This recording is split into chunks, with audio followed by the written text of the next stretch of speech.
Hey, what's going on guys? Welcome back to the series Mad About Python, and in this video we'll be seeing how you built your first GUI based application using Tkinter in Python. Now the great thing about Tkinter is you don't have to install any packages or any additional libraries to use Tkinter. This is built into Python. It was first available in Python 2.5 and then a better version of Tkinter was available in Python 2.7. To use Tkinter, you don't have to do much. Just go from Tkinter, import star.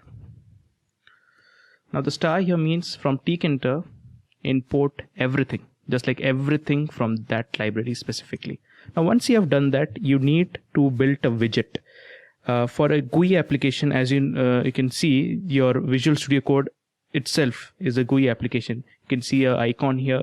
You have the options, and you can see there's a slight box kind of thing surrounding it. So that's your widget. You need a widget to build any GUI application. So we'll be naming our widget as root. You can name it anything. It's just my preference. I like it that way. You can name it anything. Just remember that what widget you have named, and you will be adding many stuffs to that widget. So if you misplace that name, you will face errors. So keep it as simple as possible. So root is equal to tk. Now these two lines are essential for any GUI based application. These two lines will always be there, a root directory and your import function. So once you have done that, now you want to print something. In Python, we just simply type print, and inside bracket you go with double quotes and you type something here. But in Tkinter you can't do that. And in this video, since we're starting off with Tkinter, we'll be building a simple application which will display some text on a GUI based window. So you can't use print to do that. Instead of that, you need a label. A label is nothing but another widget which will be used to display something to your root window. So you can name it anything. You can go my label. You can name it anything, guys. And then there's a keyword in Tkinter called label. And in case you're wondering like how this ID is like predicting things, like I'm about to type label and it is predicting it will be label. So how this is done? So I have made a video about this earlier. This is something known as autocomplete kit. This is a kite autocomplete. As you can see in the bottom part of this window, I am running kite here. So like installing kite, you can take advantages of autocompleting and speed up your code process. So once you are done with the label, so you want the label to be displayed to a window, as I told you, and that window is your directory root. So you type inside root, comma, and you go text. Now whatever text you want, you can type it here, and that text will be displayed to your GUI.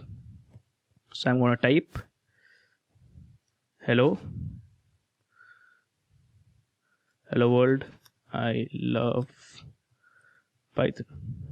Great. I want this small piece of code, you can type anything, to be displayed to my root GUI. So once you have done that, if you run this code, it will be definitely show you error because your label doesn't end here. You need to pack it.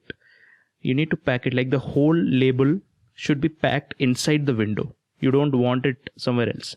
So you just go simply my label dot pack. As simple as that. Now the whole root thing will contain your label, which will be packed inside that window. You'll see once I execute this code. Great. So that was it. So this is the program, and to end any Tkinter program or any GUI based program in Python, you need a main loop which will run it continuously. So you go root, because it is my directory. So I'll go to root, my widget. So root dot main loop and just close it. Now this whole thing will run in a loop continuously. So you're done with the program basically. and I'll just click F5 and it'll start executing yes Python file, and it'll start debugging. Boom. There you go. This is your first GUI based application right here. You have displayed whatever the text you wanted here inside your root widget using label. This is your root widget, the window. You can scale it down, up and down. We will the later part will also learn, guys, how to make custom widgets like that, scaled widgets. If you want it like slim, or you want a full window widget, you can do that. I'll teach you that in the later part of the videos. Also, to how do you change this feather icon, that will be in the next video. Also the titles, you can change the title, you can change the icon, you can change the size of the window. So that is all for this video. In the next video, I'll teach you how does positioning and grid system works in Tkinter. Thanks for watching. Stay tuned.